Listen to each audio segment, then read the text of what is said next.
आज का हमारा सेशन है भृगु चक्र पद्धति। टाइमिंग ऑफ इवेंट हमारा स्टार्ट हो रहा है यहाँ से। पहला स्टेप, जब भी हमें टाइमिंग करना है किसी का भी, दशा गोचर सब देखना है, बट फर्स्ट फटाफट कैलकुलेट कर लेना है कि किसी का कौन सा हाउस एक्टिवेट है। हाउस मतलब मैं बता रही हूँ सारा, कि जब हम बोर्न होते हैं ना उस दिन से, वो मैंने एक भेजा था, वो सब बना के बैठे हैं अपने पास, बीसीपी का यस एक मैम। मैंने भेजा था हाँ फोटो। हाँ जी मैम। हाँ, तो वो अपने पास सब लेके बैठे हैं उसको। ठीक है, जब जिस दिन हम बोर्न हुए, किसी का भी कोई भी, अभी मैं कुंडली भी दिखा दूंगी, जिस दिन हम बोर्न हुए हैं उस दिन से हमारा फर्स्ट हाउस एक्टिवेटेड है। द डे, दैट मोमेंट, ठीक है, टिल फर्स्ट ईयर तक। ठीक है, जब सेम मान लीजिए किसी का आज की डेट है 29 अप्रैल, तो कोई 29 अप्रैल 1990 का बोर्न है। ठीक है, तो 29 अप्रैल 1990 के मोमेंट उनका फर्स्ट हाउस एक्टिवेट हो गया। ठीक है, और 1991 में उनका टिल टिल 29 अप्रैल 1991 तक फर्स्ट एक्टिवेट रहेगा, और उसी दिन टिल, और उसके बाद सेकंड हाउस एक्टिवेट हो जाएगा 29 1991 से। ठीक है, बर्थडे के दिन ये चेंज होता है, जिसका आपका खुद का जो बर्थडे है उसके हिसाब से वो ईयर एक्टिवेट होते हैं। ऐसा नहीं है कि 1 जनवरी को सबका एक्टिवेट हो रहा है, नहीं, जो आपका बर्थडे है उस दिन के हिसाब से आपके ईयर एक्टिवेट होते हैं। तो 0 ईयर हुआ, जीरो मतलब जब हम पैदा हुए तो टिल 1 साल तक, जब फर्स्ट बर्थडे बनाएंगे तब तक फर्स्ट हाउस, और जैसे ही first birthday second house activate हो जाएगा, second birthday third house activate हो जाएगा। मतलब रनिंग, जब हम बोलते हैं ना, ऐसे नहीं बोलते हिंदी में कि इसको तो 24वां लग गया, 25वां लग गया, ये हिंदी में एक बोला जाता है। तो लग गया मतलब 24, मतलब 23 कंप्लीट हो गया, 24वां लग गया। तो जो रनिंग है ना 24 जो बोला जाता है, वो 24 हम वैसे ही काउंट करेंगे। तो जब हम 1 2 3 4 12 तक मैंने लिख के वो बीच में भेजा था, फिर आप लोग जब करते हैं तो 24 आपके देखना 12 के ऊपर 12th हाउस में आता है, सबके वहीं आया 24। Yes ma'am. फिर 36 उसके ऊपर +12, यस मैम।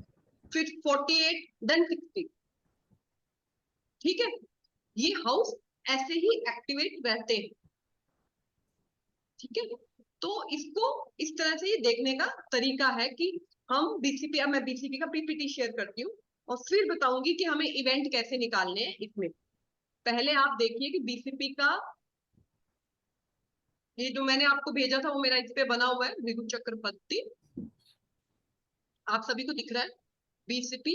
तो 1 ईयर, सेकेंड, थर्ड, 4 5 6 7, जैसे हमारे हाउस है, हाउस तो 12 ही है। ठीक है, तो 12 में आप यहाँ पे देखें, 12 में तो फिर 13 आएगा तो फर्स्ट ईयर एक्टिवेट हो जाएगा। फिर यहाँ पे 24 आएगा जब ट्वेल्थ हाउस एक्टिवेट होगा।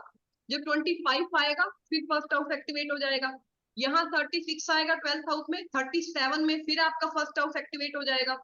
और ऐसे ऐसे आपके हाउस एक्टिवेशन में चलते हैं। ये आपका सबका बना होगा यहाँ पर, यस मैम। ये जो, और इसके हिसाब से हमने अपना बना के बैठे। ये हाउस एक्टिवेशन देखिए आपके सबके चल रहे हैं, ये हाउस एक्टिवेट रहते हैं, सॉरी, ये हाउस एक्टिवेट रहते हैं। फर्स्ट हाउस एक्टिवेट रहता है 1 13 25 37 49। सेकंड एक्टिवेट रहता है 2 14 26 38 50। थर्ड एक्टिवेट रहता है 3 15 27 39 51। तो ये हाउस हमारे इस वक्त एक्टिवेट है। इतना सबको समझ आया? बहुत सिंपल है, ये तो मैंने करवा, है ना, बहुत सिंपल है। अब हमें आप पे डिपेंड है कि आप इसको कैसे कैलकुलेट करते हैं। जैसे बहुत सिंपल है, सबके अपने अपने तरीके हैं। ठीक है, ये कर सकते हैं कि जैसे अभी 2025 चल रहा है, आज किसी का बर्थडे है मान लीजिए, तो 1990 का, ठीक है, तो 25 में से 90 हम जब माइनस कर देंगे तो उनका क्या आ जाएगा, 35 36 रनिंग आ जाएगा, 35 कंप्लीट हो गया। सिंपल, आप कैसे उसको कैलकुलेट करते हैं अपना तरीका बनाइए। मेरा मैंने मतलब फटाफट कैलकुलेशन करना, जैसे मेरा तरीका क्या है, मैं क्या करती हूँ, मैं 12 ऐड कर देती हूँ। जैसे 1990 का बोर्न है, 12 ऐड किया 2002, फिर 12 ऐड किया 2014, फिर 12 ऐड किया 2016, 16 में उसका 2026, तो 2026 में उसका लगन एक्टिवेट हो जाएगा, जिसका भी 90 बोर्न। तो मेरा कैलकुलेशन ऐसे चलता है। आप 12 ऐड करोगे, फिर लगन है, 12 साल बाद क्या लगन ही तो एक्टिवेट होता है। फिर 12 ऐड करोगे तो 12 साल बाद फिर लगन एक्टिवेट होता है। प्लीज अपने वीडियो ऑन करिए। कपिल जी और आकांक्षा जी नहीं कर सकते, उनका रीजन है एक, बाकी सब अपने वीडियो ऑन करिए, ठीक है।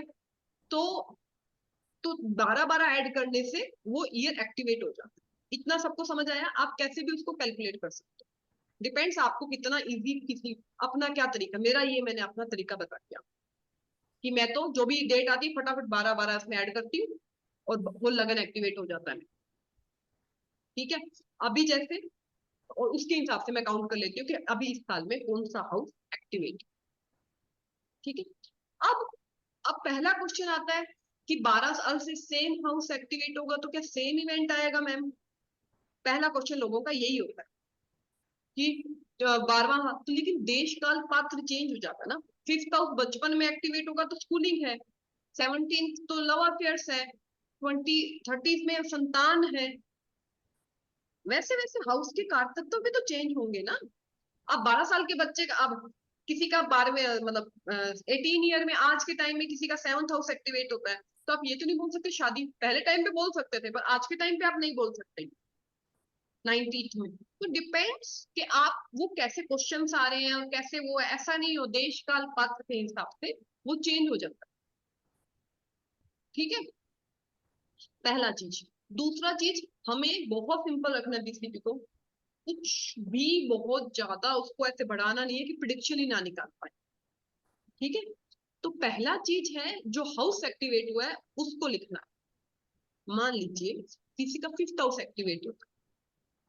5th हाउस अगर छोटी एज में आता तो एजुकेशन है, बड़ी एज में अलावा 5th है, 19 टीन एज की, 17 की एज में आता है तो, और उससे बड़ी एज में आता है तो संतान है, ठीक है। तो पहला पॉइंट, जब 5th हाउस एक्टिवेट होगा तो आप लिखेंगे जो भी, जो 7th है तो शादी, डिपेंड्स ऑन, 9th है तो धार्मिक यात्रा है, फादर है, फादर से संबंधित कोई इवेंट हो सकता है। 4th हाउस एक्टिवेटेड है तो प्रॉपर्टी है, मदर है, मानसिक सुख है, व्हीकल है, ये लिखता है। अब उसका कंफर्मेशन कैसे मिलेगा? वो हाउस लॉर्ड कहाँ गया, उसमें जो हाउस एक्टिवेट होगा उसमें कोई ना कोई राशि तो आएगी, कोई ना कोई राशि तो पड़ेगी, 2 नंबर 3 नंबर लगन के हिसाब से। तो लगन का स्वामी हमेशा तो भाव में नहीं बैठा होगा, वो कहीं भी जाके बैठ सकता है, कहीं भी, ठीक है। जैसे पिछली कंसल्टेशन थी जो, ये नहीं एक और थी, उसमें उस नेटिव का 8th house activate, 8th house, ठीक है। 8th हाउस का स्वामी बन रहा था मंगल, ठीक है, कन्या लगन थी शायद, हाँ कन्या लगन थी। 8th हाउस एक्टिवेट, मेष राशि इन 8th हाउस, मेष का स्वामी मंगल जाके बैठा लगन में, लगन में। तो मेरे 2 क्वेश्चन थे उनसे, सिर्फ बीसीपी से, ओनली बीसीपी, दशा गोचर हम बाद में करेंगे। बीसीपी से मेरा क्वेश्चन था, ये आपका, आपके बर्थडे से 8th हाउस एक्टिवेट है तो इस साल में कोई सडन इवेंट, अष्टम क्या है, सडन इवेंट, सडन ट्रांसफॉर्मेशन या कोई पीड़ा, ठीक है। और अष्टमेश गया लगन में, तो क्या हेल्थ से संबंधित कोई पीड़ा आई है? लगन क्या है? हेल्थ। तो क्वेश्चन कैसे बदला? अगर वही, अष्टमेश 10th में जाता तो करियर से संबंधित पीड़ा आई, करियर में कोई ट्रांसफॉर्मेशन, करियर में कोई दिक्कत। वो अष्टमेश पंचम में जाता तो बच्चे से संबंधित कोई दिक्कत या बच्चे के एजुकेशन में ब्रेक या कुछ ऐसा हुआ है, क्वेश्चन बदल जाता ना मेरा। एक्टिवेट तो अष्टम ही है। इतना सबको समझ आया? जब मैंने उनको ये बोला कि नवंबर से उनका 8th हाउस आपका एक्टिवेट हुआ है, 8th का स्वामी मंगल जाके लगन में बैठा है, आप उनके ब्रदर की कुंडली थी, तो आपके ब्रदर को कोई हेल्थ इश्यू आया इस पीरियड में, आफ्टर नवंबर, जब से अष्टम एक्टिवेट हुआ, उन्होंने कंफर्म किया हाँ नवंबर के बाद से उसको इश्यू आया। तो आपको बात समझ आई सबको कि 8, ठीक है, सडन पीड़ा, ट्रांसफॉर्मेशन, सब कुछ, लेकिन अष्टम का स्वामी लगन में गया तो पीड़ा कौन सी हुई, दिक्कत कौन सी हुई, ठीक है ना। यहां से ये नियम डिफरेंट। अब इसमें नाम बहुत अगर आप डिफिकल्ट करना चाहते हो तो डिफिकल्ट करने के लिए इसमें दृष्टियां ऐड करिए, इसमें सब कुछ ऐड करिए, और सिंपल रखना चाहते हैं तो भाव और भावेश कहाँ गया, प्रिडिक्शन निकल जाए। कुछ लोग क्या करते हैं, उसमें दृष्टि भी ऐड कर दिया, उसमें वो भी ऐड कर दिया, इतना सारे ग्रह एक्टिव कर दिए, प्रिडिक्शन कहां से निकाले? इतने सारे ग्रह एक्टिवेट हो गए तो इतने सारे भाव एक्टिवेट हो गए, वो उसका स्वामी बन गया, वो उसका स्वामी बन गया, वो वैसे बन गया, वो दृष्टि दे रहा है, ये ग्रह एक्टिवेट है, ये ग्रह एक्टिवेट है, प्रिडिक्शन कैसे आएगा?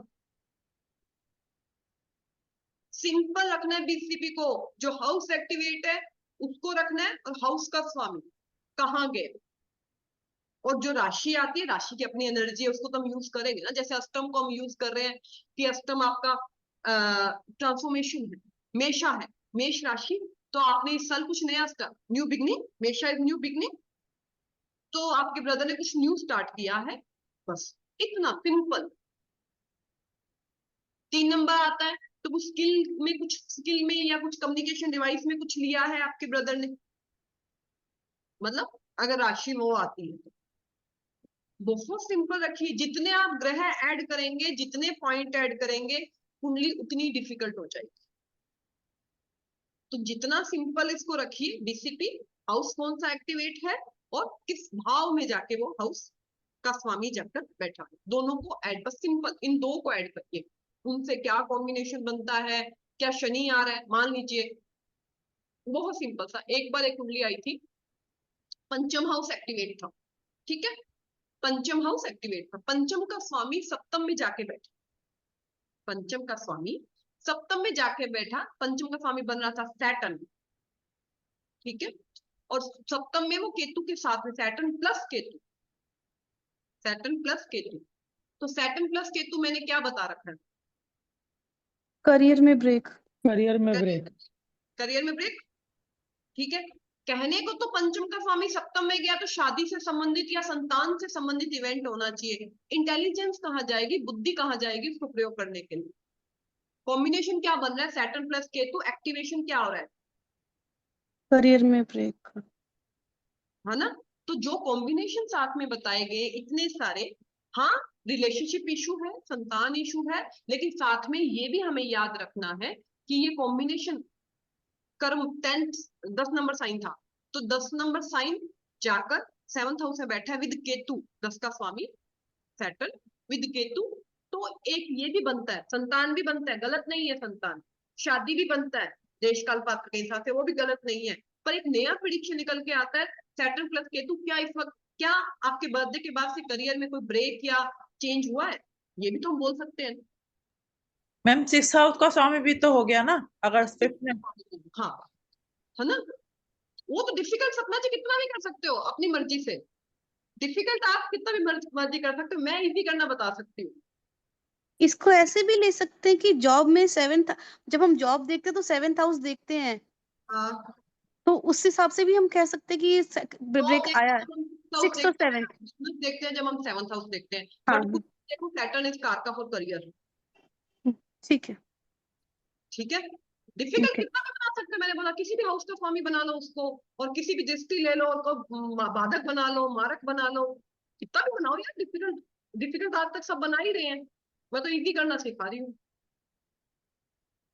ठीक है, उसको इजी रखिए कि हम प्रिडिक्शन कैसे निकाल पाए उसमें से, इजी रखते। हाँ जी तनुजा जी।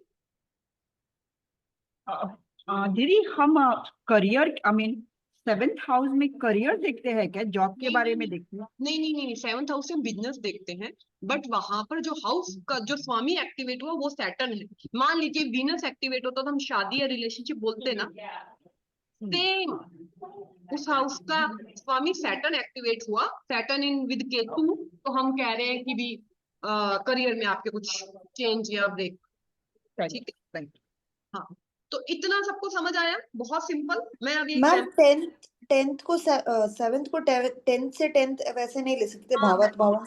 भावत भाव में क्यों नहीं, ठीक है, तो इतना सबको समझ आया, इसमें किसी का कोई डाउट नहीं? हाँ, एक चीज पूछना है मुझे कि जैसे अभी तो आपने कहा कि जैसे सैटर्न और केतु का तो हमें सूत्र पता है, ठीक है, सपोज सैटर्न और केतु ना हो, अब जैसे जुपिटर और मंगल 6th हाउस में आ जाए तो उसका फिर वो मतलब हम, अब मंगल के कारक कई होते हैं, जैसे हाँ मंगल ब्लड का भी कारक है, मंगल मांगलिक कारण का भी है, तो कई चीजें होती है, तो उस चीज को नहीं समझ में आता कि यहाँ प्रेडिक्शन कैसे उठाई जाए।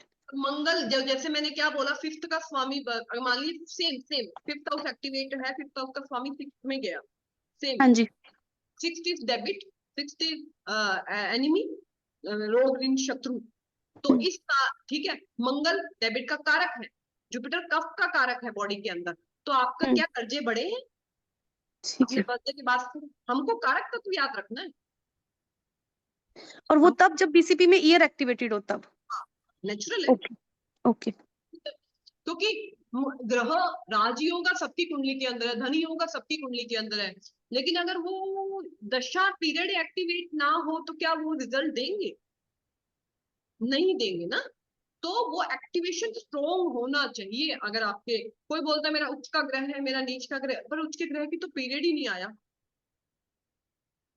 ठीक है, और वो भी केंद्र में बैठा हो, त्रिकोण में बैठा हो, विदाउट एनी मैलेफिक एस्पेक्ट, तो पूरा रिजल्ट देने के लिए। लेकिन अगर दिक्कतें हैं उसके साथ तो वैसे वैसे उसके फल कम हो जाते हैं, ठीक है। तो पहला एग्जाम्पल चार्ट लेते हैं हम आज का, कि हम इसको कैसे बीसीपी को एकदम एकदम डीप में कैसे समझ सकते हैं प्रिडिक्शन के लिए ना, कि कितना हमें और इसको आगे, क्योंकि नेक्स्ट जो क्लास में प्रैक्टिस चार्ट आएंगे, ये अब बहुत हो गया कि जातक का स्वभाव कैसा है, शादी कैसा है, करियर कैसा है। अब जो टाइम नेक्स्ट टाइम से क्वेश्चन आएंगे बीसीपी के थ्रू कुंडली मेरे पास क्यों आएंगे, सिर्फ ओनली फॉर अभी बीसीपी चलेगा, देन दशा ऐड करूंगी, 10 गोचर ऐड करूंगी। अभी एक बार बीसी से टाइमिंग निकालना आप शुरू करें कि ये मेरे पास क्यों आया। जैसे मैंने बताया ना, पंचम का शनि केतु, ऐसे सिंपल, बहुत सिंपल रखिएगा। और ये जो मैं शनि केतु वाला बता रही हूँ, ये मेरा कंसल्टेशन में से ही एक मैंने आपको बताया, ठीक है।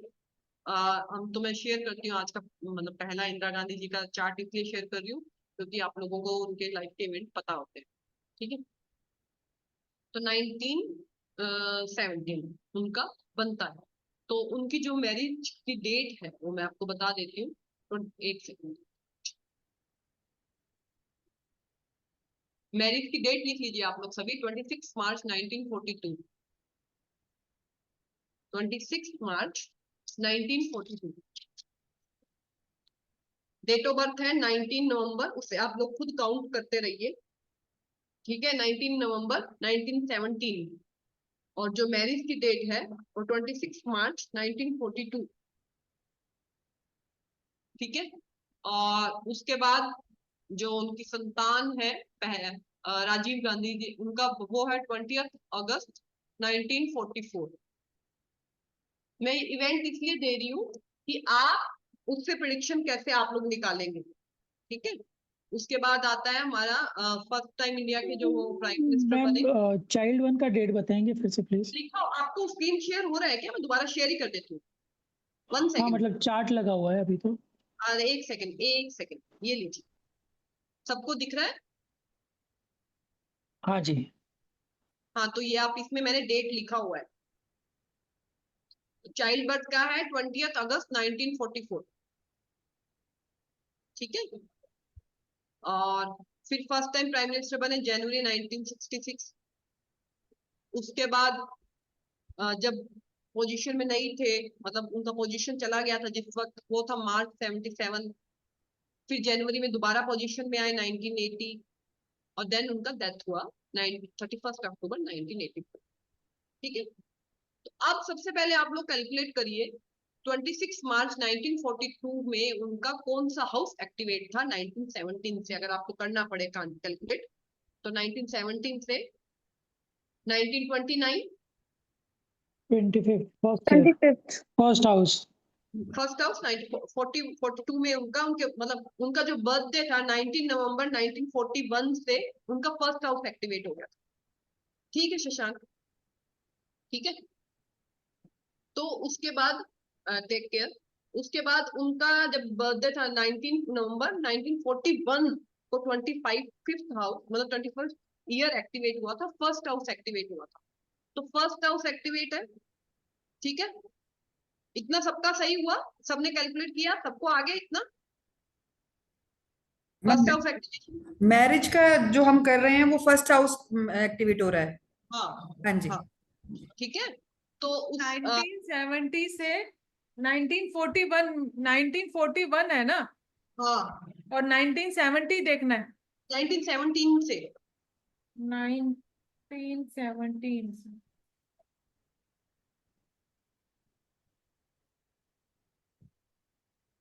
फोर्टी वन नहीं 42 है 1942। लेकिन बर्थडे तो 41, हाँ हाँ, आप कैसे भी उसको कैलकुलेट कर यानी हो गया रीति जी कैलकुलेट। मैम मेरे को 1941 बर्थ है और 1917 नहीं 1917 बर्थ है, 1941 में शादी हुई ना। 1940 नहीं, शादी है 26 मार्च 1942, बट 19 नवंबर 1941 तक से हाउस एक्टिवेट, बर्थडे से हाउस एक्टिवेट हो जाएगा ना, 25 ईयर रनिंग हो जाएगा ना। हाँ हाँ। तो कौन सा हाउस एक्टिवेट आया आपका रीति जी? 12 आपने वो लिस्ट बना के नहीं बैठे जो मैंने भेजी? मैंने बना रखी है लिस्ट मैम, लिस्ट तो बना रखी है। 25 रनिंग है ना, हाँ जी, है ना, 25 रहने तो लगन ही आ जाएगा। हाँ लगन एक्टिवेट है, ठीक है। लगन एक्टिवेट है तो यहाँ पर देखिए इनका चार्ट मैं शेयर कर रही हूँ। लगन में क्या, लगन एक्टिवेट, लगन में क्या बैठा है सबको दिख रहा है ना चार्ट? कैंसर राशि का है, सैटर्न बैठा है। सैटर्न क्या बनता है? 7th Lord. 7th Lord. 7th 25th year है, देश काल पात्र से हिसाब से शादी दर्शाता है। 7th लॉर्ड एक्टिवेट हो रहा है, या हाँ। स्वामी जाके 7th हाउस में बैठा है, वो भी तो 7th हाउस में बैठा है ना, लगन का, कैंसर लगन का स्वामी जाके 7th हाउस है। तो एनी हाउ किसी भी तरह से 7th हाउस एक्टिवेट हो रहा है। Yes ma'am. 7 से रिलेशन बना रहा है तो रिलेशन मैरिज। बता रहा है। इतना सबको समझ आया? Yes ma'am. तो ये शादी का इवेंट दिखा रहा है ये। यस। अब दूसरा वाला था जो राजीव गांधी जी बॉर्न थे 20 अगस्त 1944, तो वहां पर कौन सा हाउस एक्टिवेट है? Third house. Third house. ठीक है, थर्ड हाउस। ठीक है, उसको मैं वापस शेयर करती हूँ चार्ट को, एक सेकंड। सबका थर्ड हाउस एक्टिवेट है। Yes ma'am. कैंसर लगन के लिए थर्ड हाउस का स्वामी कौन बनता है? बुध। बुध। बुध। वर्गो, वर्गो आता है वहां पर। यस। ठीक है, एक सेकंड। बुध बैठा है 5th में। बुध कहाँ है उसकी उनकी कुंडली में? 5th हाउस में। 5th हाउस में। अगर किसी का थर्ड हाउस एक्टिवेटेड है और उसका स्वामी जाके 5th हाउस में बैठा है, थर्ड हाउस करेज, ठीक है, और उसका स्वामी 5th हाउस में बैठा है, तो 5th हाउस क्या है? संतान। संतान। तो वो इवेंट दिखा रहा है। तो ऐसा नहीं है कि सब में दिखाएगा, लेकिन बहुत सिंपल तरीके से रखने के लिए, आपको समझाने के लिए मैंने ये चार्ट लिया। ठीक है, देश काल पात्र दशाएं भी अभी हम जोड़ेंगे, गोचर भी आगे आने वाले समय में आएगा, लेकिन आज बीसीपी के अनुसार पंचम हाउस एक्टिवेट हुआ है, क्योंकि जो हाउस एक्टिवेटेड है थर्ड हाउस, उसका स्वामी जाकर 5th हाउस में बैठा है। हाँ जी तनुजा जी पूछिए प्लीज। नमस्ते दीदी जी, आपने ये डॉक्यूमेंट भेजा है क्या सभी को? नहीं नहीं I नहीं, was- ये तो लिखवाया है, मैं भेज दूंगी। नहीं नहीं, ये नहीं अच्छा, लिखवाया। Okay okay. ठीक है, ये तो नहीं, ये तो अभी सबको लाइव करवा रही हूँ ताकि आप लोगों की प्रैक्टिस हो जाए। मैं नहीं करवाऊंगी तो फिर ये वो क्लास होते होते यहाँ से चला जाएगा। ठीक है, तो इसके बाद अब मुझे एक बात बताएं, बहुत सिंपल सी बात बताएं इसको। अब उसका स्वामी, थर्ड का स्वामी 5th हाउस में आ रहा है। 5th हाउस में साइन क्या पड़ रहा है? स्कॉर्पियो। स्कॉर्पियो। स्कॉर्पियो वृश्चिक। ट्रांसफॉर्मेशन, पीड़ा, दिक्कत, चेंज, इसका साइन है। वहां पे सूर्य बैठा है, सन बैठा है। सरकार। सूर्य इज कारका फॉर गवर्नमेंट, सूर्य इज कारका फॉर फादर। जब राजीव गांधी का बोर्न हुआ था उस वक्त जवाहरलाल नेहरू जी को दिक्कत हुई थी अपनी पोजीशन को लेकर। 5th हाउस एक्टिवेट हुआ, संतान होने 5th हाउस एक्टिवेट हुआ, और वहां पर सूर्य बैठा है। तो अगर 5th हाउस एक्टिवेट हुआ है तो स्कॉर्पियो भी एक्टिवेट हुआ। स्कॉर्पियो एक्टिवेट हुआ है तो पंचम भाव में बैठे ग्रह भी एक्टिवेट हुए। ग्रह एक्टिवेट हुए तो सूर्य इज कारका फॉर फादर। तो आप जब ये देखेंगे उस इवेंट मत निकालेंगे, तो जब राजीव गांधी बोर्न हुए तो जवाहरलाल नेहरू जी को दिक्कत हुआ था उनके फादर। ठीक है, ये दिखता है क्लियर। तो ऐसा नहीं है कि सिर्फ एक चीज सोचना है, हम कितना चीज सोच सकते हैं। उस साइन का एनर्जी सोच सकते हैं, बैठे ग्रह का एनर्जी सोच सकते हैं, हमें कितने कार तत्व याद है उतना हम सोच सकते हैं।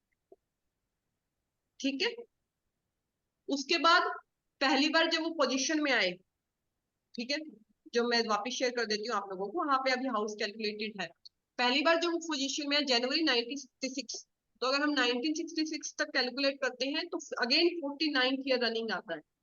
तो 49th ईयर में लगन एक्टिवेट हो जाता है। Yes ma'am. लगन में को 7th हाउस का स्वामी बैठा है और सेकंड बैठा है। 7th हाउस की position, 5th and 7th house समाज में आपकी प्रतिष्ठा, और लगन एक्टिवेट होना मतलब लगन से संबंधित कोई इवेंट दिखाता है। उस टाइम दशा भी वैसा ही चल रहा था। ठीक है, उसके बाद जब वो पोजीशन में नहीं थे, मार्च 1977 में जब वो पोजीशन में नहीं थे तो 60th ईयर रनिंग था। तो 60th ईयर में कौन सा हाउस एक्टिवेट होता है? 12th हाउस एक्टिवेट होता है। 12th हाउस लॉस का है, व्यय का है। तो जब पोजीशन गया तो लॉस, या जब ऐसा चीज जाएगा तो 6 से 12 भी एक्टिवेट होगा, या इनके स्वामी एक्टिवेट होंगे जब लॉस होगा तो। ठीक है, तो ये फिर सबको समझ आया इतना सिंपल कि जब उनका 12th हाउस एक्टिवेट था वहां पे बैठा कौन है? केतु। ये तो क्या करवाता है? ब्रेक करवाता है। तो जब उनको ब्रेक लगा था 1977 में मार्च 7, तो ये ब्रेक लग रहा था 12th हाउस के। इतना सबको समझ आया? ठीक है, जब वो हाँ जी। वापस, हाँ, जब वो वापस पोजीशन में आए, इंदिरा गांधी जी वापस पोजीशन में आए, मैं दोबारा शेयर करती हूँ उसको। जब वो वापस पोजीशन में आए तब उस टाइम था 1980। ठीक है, अगेन थर्ड हाउस एक्टिवेटेड था। थर्ड हाउस का स्वामी जाके बैठा है आपका सन, सूर्य, मतलब 6 नंबर बनता है जो संतान के लिए बना था ना, वहां पे सूर्य बनता है। अब उस वक्त तो फादर को दिक्कत दर्शाया, ठीक है, और अभी वही सूर्य सरकार से संबंध दिखाएगा सरकार से रिलेशन। ठीक है, सडन, वो बहुत अचानक उनकी ना, वो जो 1980 वाली जो उनकी जीत थी ना, वो बहुत अचानक और बहुत थी ट्रांसफॉर्मेशन वाली उनके लिए। ठीक है, तो थर्ड हाउस एक्टिवेट है उस वक्त, और उसी वक्त सन और मरकरी एक्टिवेट है। मरकरी थर्ड का, सन कहाँ का स्वामी बनता है? सन स्वामी सेकंड हाउस का बनता है, पोजीशन का। ठीक है, वहां पर करियर का स्वामी बैठा है। कैसे भी आप उसको पोस्टमार्टम कर सकते हो, ये एक पोस्टमार्टम ही है आपको सिखाने के लिए इवेंट्स। ठीक है, उसके बाद लास्ट इवेंट जो इसमें मैंने दे रखा है, उनकी डेथ जो हुई थी 31 अक्टूबर 1984। ठीक है, जब इनका house activate, seventh house activate था। 67 ईयर रनिंग था ना शायद, 68, एक मिनट मुझे देखना। 67। 67 में आपके 7th हाउस एक्टिवेट होता है। ठीक हाँ है जी। ना, 7th हाउस का स्वामी बनता है शनि, जो लगन में गया। तो जातक से खुद से संबंधित मारक हाउस एक्टिवेट होता है। जब मारक हाउस जब आपको बोलना तो 60 के बाद ही बोलिया करिए, 60 से पहले मत बोला करिए। जब हम बोलते हैं ना मारक एक्टिवेट हो रहा है, तो 60 के बाद ही उनका पीड़ा जो आनी होगी उसके बाद ही आती है। ठीक है, तो मारक हाउस एक्टिवेट, उसका स्वामी जाके बैठा है लगन में, तो लगन से संबंधित इवेंट बहुत सिंपल रखा है मैंने यहाँ। कुछ दृष्टियां, कुछ और कुछ, बस हाउस स्वामी किसका है वो जरूर हम देखेंगे। बाकी इसको हमने कुछ कहने को, तो जब शादी हुआ, अगर हमें डिफिकल्ट करना है तो कहने को, तो जब 25th ईयर के अंदर शादी हुआ, शनि 7th में बैठा, तो शनि तो है ना। मैम अब आपकी वॉइस चली गई थी, क्या बोला आपने? 7th अभी में आ रहा है मेरा, अभी वॉइस आ हाँ, रहा है? हाँ भी आ रहा है। मैंने ये बोला कि अगर हमें डिफिकल्ट करना है और प्रिडिक्शन नहीं निकाल पाए, तो जब शादी हुआ 25th ईयर में राहुल जी, तो उस वक्त 7th हाउस का स्वामी जाके लगन में बैठा, और लगन का स्वामी जाके 7th हाउस में बैठा। लेकिन वही जो सैटर्न था वो अष्टम का भी तो स्वामी था ना, वो भी तो अष्टम का भी तो स्वामी था। लेकिन यहाँ पे एक्टिवेट 7th 8th नहीं हुआ है, यहाँ पे एक्टिवेट लगन हुआ है। तो लगन में क्या सिंपल सा हमें रखा है कि लग्नेश लगन का कहाँ क्या गया? रिलेशन बन रहा है? हाँ, डिफिकल्ट करने को तो हम कुछ भी कर सकते हैं ना, उसको सिंपल कितना रख सकते हैं प्रिडिक्शन निकालने के लिए। लगन का स्वामी कहाँ गया? 7th हाउस में। 7th हाउस क्या है? शादी। 7th हाउस क्या है? शादी। ठीक है, तो ये बीसीपी सबको समझ आया कि बीसीपी से हम सिंपल तरीके से प्रिडिक्शन कैसे निकाल सकते हैं। तो नेक्स्ट क्लास से जब आपके पास प्रैक्टिस चार्ट आएंगे तो आपका पहला नियम यही है कि आपको सबसे पहले कैलकुलेट करना है बीसीपी, भृगु चक्र पद्धति। कौन सी ईयर, ये अभी टाइम लगेगा, अभी कैलकुलेशन में टाइम लगेगा आप लोगों को कि कौन सा हाउस एक्टिवेट हो रहा है, मतलब समझे आप, थोड़ा सा यूज टू। लेकिन जितना फास्ट आप कैलकुलेशन कर पाएंगे उतना आप लोगों के लिए अच्छा है, इजी रहेगा। जब मुझे भृगु चक्र पद्धति के बारे में पता लगा था तो मैंने इसका ये चार्ट आप लोगों को भेजा है ना, ऐसा एक चार्ट बड़े पेपर पे बना के अपने स्टडी रूम में चिपका दिया था, उसको माइंड में कैलकुलेट करने के लिए। हाँ दीदी जी, वही चार्ट मैं बोल रही थी कि वो चार्ट आपने भेजा है हमें। नहीं नहीं नहीं, वो चार्ट मैंने क्लास के ग्रुप के अंदर कल भेजा था शायद। हाँ जी, कल भी है। अच्छा, मुझे देखना है। व्हाट्सएप में आपने देखा नहीं होगा। फिर मैंने कहा था मैंने 14 तक लिखा है, इसके बाद अपने आप लिखिए, अपने आप ईयर लिखिए, ताकि आप लोगों को याद हो कि हमें क्या, मैं तो बना के दे ही दूंगी ना, बट आप अपने आप लिखेंगे तो आप लोगों का हैबिट होगा। वो मैंने कल ग्रुप में भेजा है, आपने शायद नहीं देख पाए तनुजा जी, उसको चेक करिएगा प्लीज। ठीक है, तो उसे क्योंकि हैबिट डालने के लिए मैम अपना जैसे अपना अपने बच्चों का बना करके आप लगाओगे तो उससे कैलकुलेशन जल्दी आ जाएगी। जल्दी अपने घर के, अरे आप ये देखिए ना, आपका संतान कब हुआ, आपका शादी कब हुआ, आपने ग्रेजुएशन कब किया, कोई बड़ा इवेंट आपके घर पे कब हुआ, जॉब कब लगा आपका, ये सारे इवेंट एक हफ्ते में अब ये करके बैठिए अपने अपने अपने आसपास वालों के। अगर इसका प्रैक्टिस करना है ना तो कम से कम 10 से 20 30 इवेंट इस हफ्ते में कर लेने चाहिए।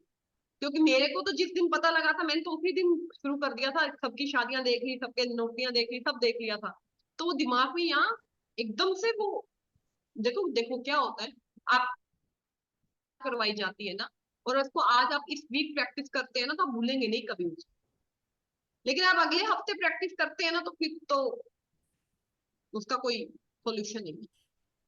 ठीक है, घंटे दो दिन में 1 घंटा ही दीजिए भले आप, लेकिन उसको कैलकुलेट करने का हैबिट डालिए भृगु चक्र पद्धति को। हाँ जी राहुल जी।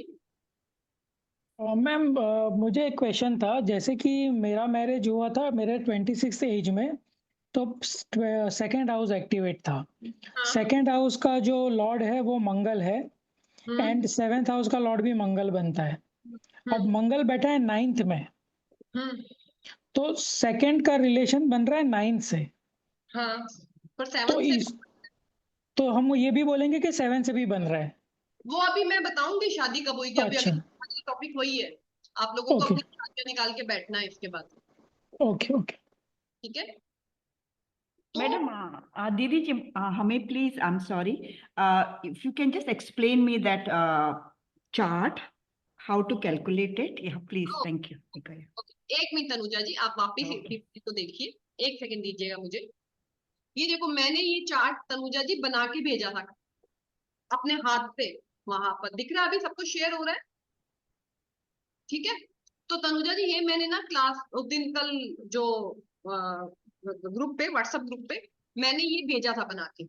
ठीक है, हाँ, इसके बाद 12 के बाद आपको खुद लिखना है यहाँ पे 13 14 15 16, मतलब बड़े पेज पे बनाइए और खुद लिखिए इसको।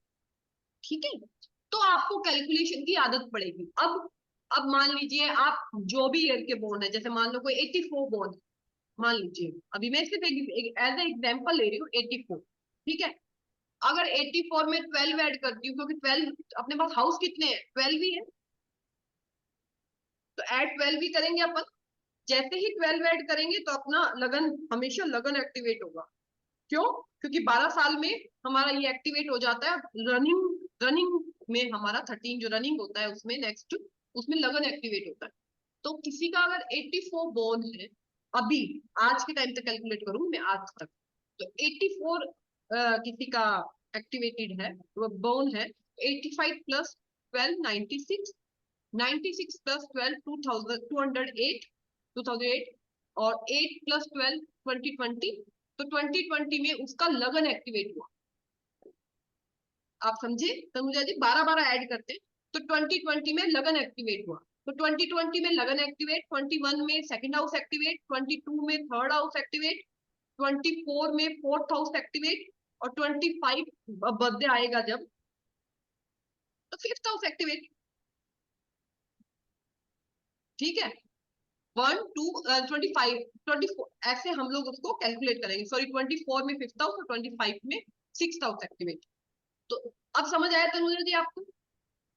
ठीक है, किसी का भी कोई हाउस साइड लगन तक गिन लो, लगन तक आप गिन लो, लगन तक जो नियरेस्ट मान लो कि कोई 87 बोर्न है, 87 बोर्न है, 87 में +12 के 99, +12 किए आपने 2011, +12 किए 2023, तो 2023 में उनका लगन एक्टिवेट हो जाता है, 2024 में उनका सेकंड हाउस एक्टिवेट हो जाता है, और अब जो 25 में बर्थडे आएगा उनका, तब उनका थर्ड हाउस एक्टिवेट हो जाएगा।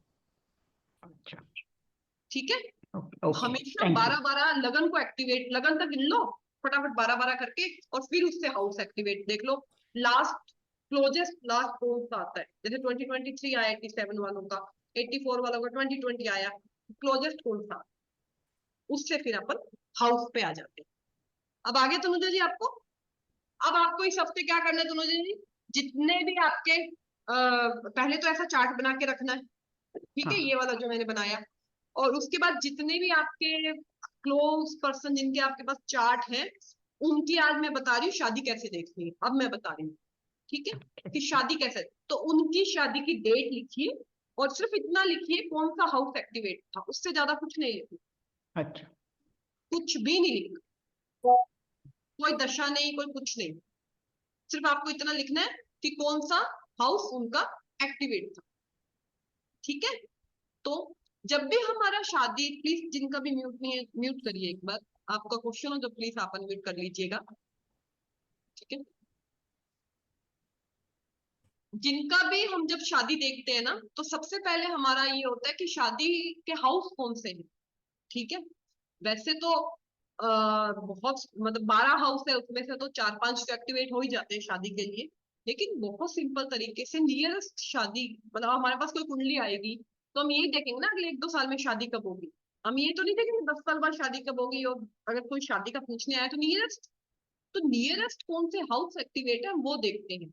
लेकिन उसको देखने से पहले हमें पास की शादियां भी तो अपनी दिखनी चाहिए ना, कि उन हाउस एक्टिवेशन में हमारी शादियां हुई होंगी अपने रिलेटिव की, जिनके भी आपके पास चार्ट। ठीक है, तो हाउस एक्टिवेट में सबसे, लगन तो दशा में गोचर में, लगन में तो मैं लगन एक्टिवेशन में तो सब, अगर मैं जॉब के लिए भी आपको इवेंट बता रही हूँ तो लगन तो एक्टिवेट अगर किसी ईयर में हो रहा है तो शादी दर्शाता ही है लगन तो। क्यों? क्योंकि जॉब किसका लग रहा है? जातक का। शादी किसका हो रहा है? जातक। ठीक है, तो लिख लीजिए फर्स्ट हाउस एक्टिवेशन, हाउस बता रही हूँ अभी शादी के थ्रू, बीसीपी के थ्रू। वो और छोटा हो जाएगा जब दशा ऐड करेंगे, फिर वो और छोटा हो जाएगा जब हम गोचर ऐड करेंगे उसके अंदर।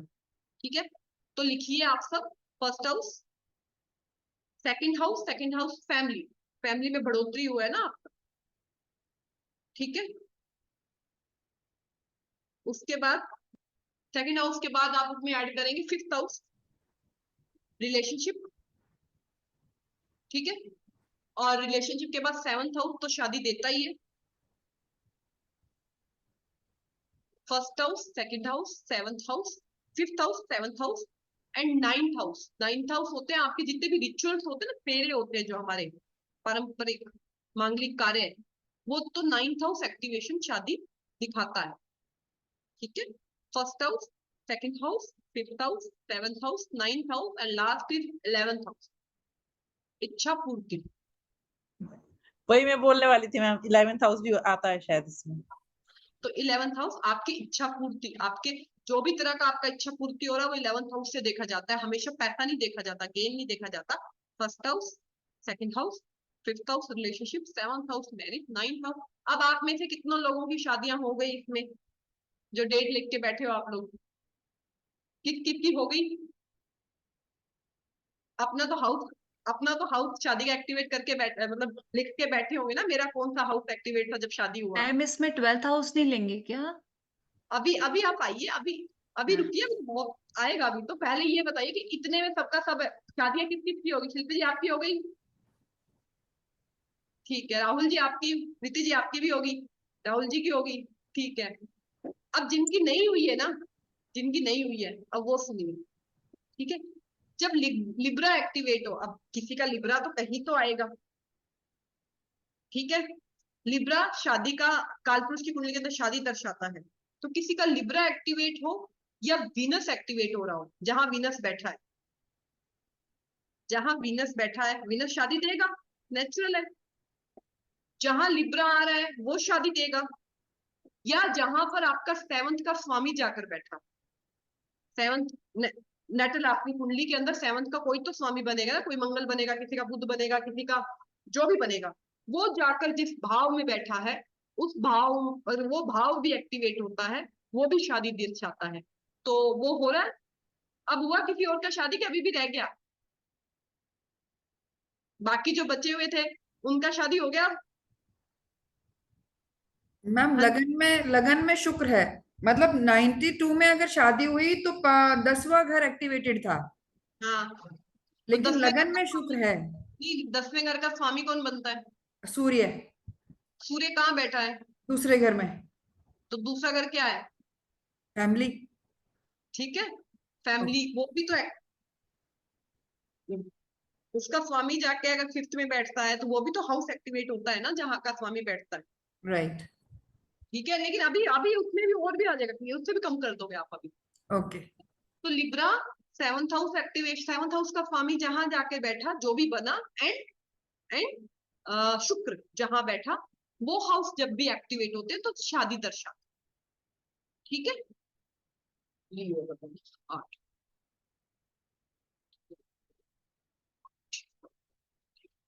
और उसके बाद अभी किसी का रह गया शादी होना इतने सब एक्टिवेशन के बाद भी, ठीक है। चलिए संदीप जी आपका नहीं हुआ अभी तक, ठीक है। मेरा आज नहीं आप हुआ सबका दीदी शादी अभी। कराओगे।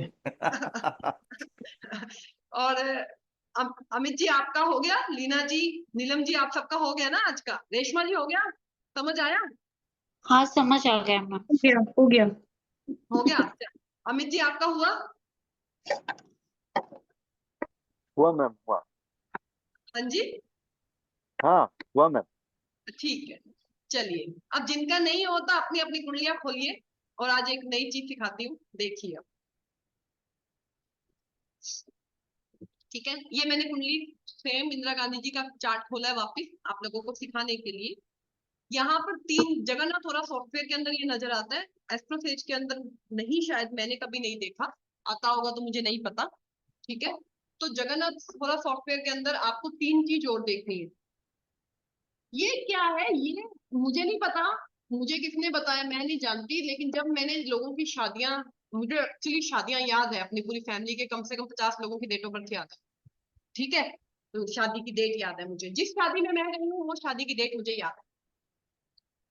जो बच्चे मेरे सामने हुए हैं मेरे, तो उनकी सबके डेट ऑफ बर्थ मुझे याद है, ठीक है।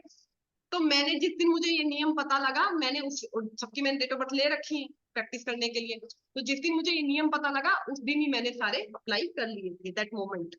तो मुझे ये नियम कहाँ से पता लगे, मुझे वहां से पता लगे। तो आप लोगों ने सुना होगा अरुद लगन, AL, जिसको बोला जाता है शादी, अरुद लगन मतलब लगन का, आपका जब हम उसको कैलकुलेट करते हैं, अरुद लगन, लगन की एनर्जी लेके बैठे वो AL। उसके बाद होता है उपपद लगना, उपपद लगना भी UL भी आपने सुना होगा, UL लिख लीजिए, AL UL लिख लीजिए। जहां पर हमने शादी के लिए जो हाउस एक्टिवेशन लिखा है, AL UL और A7 पदा, ठीक है। अब यहां पर देखिए, यहां पर इंदिरा गांधी जी का UL कहां पर आ रहा है? 10th house. UL मतलब उपपदा लगना, ठीक है। AL मतलब अरुद लगना, ठीक है। वो फर्स्ट, AL मतलब फर्स्ट हाउस की एनर्जी लेके बैठा है, उपपदा लगना मतलब 12th हाउस की एनर्जी लेके बैठा है, शादी के लिए देखा जाता है ये। और A7 का पदा, A7 का पदा इंदिरा गांधी जी के चार्ट में कहाँ बैठा है? 4th हाउस में। दिख रहा है सबको क्लियर? मैं इसको बड़ा कर देती हूँ थोड़ा, अब दिख रहा है सबको, ठीक है। तो अगर आपके पास कोई चार्ट आता है और उसका 10th हाउस एक्टिवेशन में है, ठीक है, 10th हाउस का स्वामी जाकर उसमें एल और यूएल दिखा रहा है आपको, तो वो ईयर भी शादी दर्शाता है। एल बैठा हो वहां पर, यूएल आ गया हो, या किसी का 4th हाउस एक्टिवेट है और वहां पे A7 का पदा है, A7 का पदा है। अभी हम जब टाइमिंग करेंगे तो A4 सभी ले लेंगे प्रॉपर्टी वगैरह में, ठीक है। तो A7 का पदा आपको यहाँ पर दिखा रहा है, तो 4th हाउस भी उसका एक्टिवेट होके शादी दे देगा। तो संदीप जी अब शादी हुआ कि नहीं? अब देखना पड़ेगा कुंडली में, कंफर्म कर दूंगा मैं। ठीक है, ठीक है। तो जब अब क्या करना है आपको, अगली क्लास तक कम से कम 10 से 12 तो शादी की डेट हमारे पास होगी, ठीक है। तो उनकी मेरी खुद की लिब्रा एक्टिवेशन है, मेरा लिब्रा 10th हाउस में है, ठीक है। वहां पे मेरा कोई सप्तमेश नहीं है, सप्तम नहीं है, बट मेरा लिब्रा 10th हाउस में है। तो मेरा जब शादी हो तो मेरा 10th हाउस एक्टिवेशन था, क्योंकि मेरा लिब्रा वहां पर, ठीक है, लेकिन लग्नेश है वहां। तो ऐसे करके नियम हमेशा एक होता है, लेकिन उसके बाद हम उसको कैसे यूज करते हैं, हमारा प्रेजेंस कैसे, इंटेलिजेंस कैसे उसको बोलता है, हम उसके साथ भी काम करते हैं। तो जो आगे जो अगले आगे क्या करना, 10 से 12 कुंडलियां डेट ऑफ बर्थ की लिखनी है, वो कुंडली बनानी है, उनकी शादी का डेट लिखना है, डेट ऑफ बर्थ से उसको कैलकुलेट करना है कि जब उनका शादी हुआ कौन सा हाउस, और वो कुंडली मेरी तरफ से लेके नहीं जिसमें ये रूल नहीं लगे। ऐसा भी तो होगा ना, जो लग रहे हैं तो बहुत बढ़िया, ठीक है, और जहां नहीं लगे वो आप मेरे को भेज सकते हो ग्रुप के अंदर कि मैम इसमें कुछ भी नहीं लगा, फिर हम उसको देखेंगे कि क्यों नहीं लगा। लेकिन तब तक तो ये लगा सबके, ठीक है। चलिए, तो इतना बीसीपी भृगु चक्र पद्धति सबको समझ आया? हाँ जी राहुल जी। मैम जो सेकंड सेट आपने जो बोला कि हमको विनस देखना है, सेकंड लिब्रा जहाँ पे जो हाउस पड़ा है वहां पे देखना है, एंड थर्ड हमको 7th हाउस का लॉर्ड कहाँ पे पड़ा है वो देखना है। हाँ, ओके, वो भी तो एंड शादी देखना। हाँ, एंड थर्ड हाउस में हमको 10th हाउस एक्टिवेट होना चाहिए, उसमें AL UL लिखा होना चाहिए, या जरूरी कोई भी मतलब 3rd 10th नहीं, एल यूएल अगर कहीं भी किसी का पड़ा हुआ हो और वो हाउस एक्टिवेट हाउस एक्टिवेट होना चाहिए। ओके, के हिसाब से, तो भी वो शादी। सो A7 पदा, okay, so AL and UL साथ में रहना जरूरी है कि जरूरी अलग नहीं है? हो। Okay okay, so any of the house जहाँ पे भी पड़ा हो, AL UL एंड A7 कोई भी हाउस में पड़ा हो और Yes. वो हाउस एक्टिवेट हुआ होगा तो भी मैरिज होगा। ओके, ठीक है। मैम जैसे जैसे मेरा टॉरस एक्टिवेट हो रहा है, 5th हाउस में टॉरस है, और उसमें A7 आ रहा है मेरा, तो वो एक्टिवेट होगा तो हो सकता है क्या? हो सकता है, रिलेशनशिप हो सकता है, देश काल बात नहीं, रिलेशनशिप में आ सकते हो, कंफर्म है, ठीक है। तो आज ये बीसीपी का क्लास सबको आया समझ? इतना प्लीज इसको सिंपल रखिएगा, नहीं डिफिकल्ट करिएगा, ठीक है। जितना डिफिकल्ट तो कितना भी कर सकते हो, मैं इजी करना ही सिखाती हूँ।